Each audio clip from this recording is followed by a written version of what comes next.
Robin sent in a question a short while ago.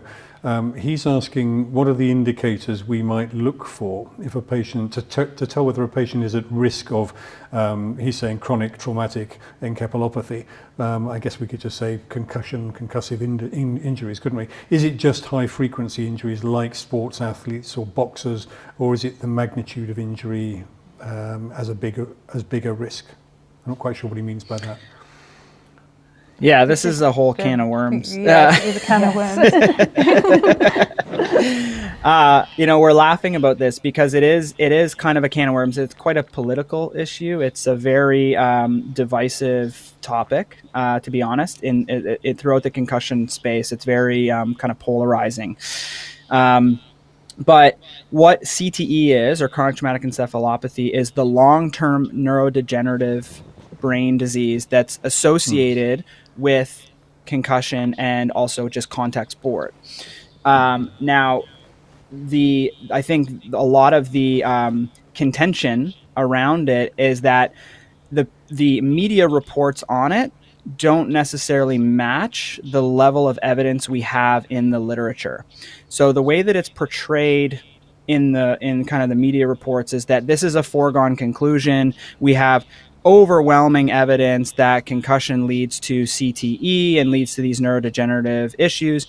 But the reality of it is the research is still very, very early days.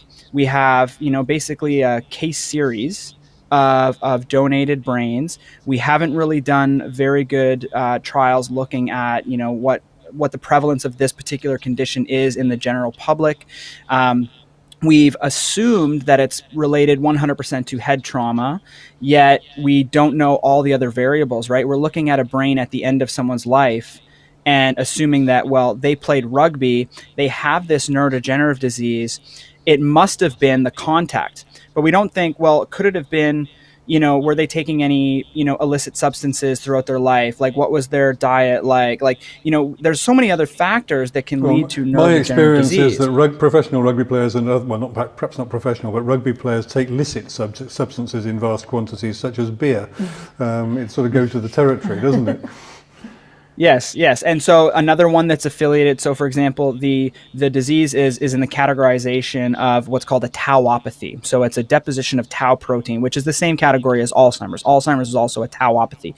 There's different structures, so it's not the same as Alzheimer's. It affects different parts of the brain, and there's kind of less beta amyloid than you would see in Alzheimer's, but there still is some. But with CTE specifically, there's other tauopathies that look very similar to CTE. And so we have to really separate out, is this related to, brain trauma, or is this something that's genetic that just, we're finding it, we're just discovering this new disease? We haven't done a lot of work.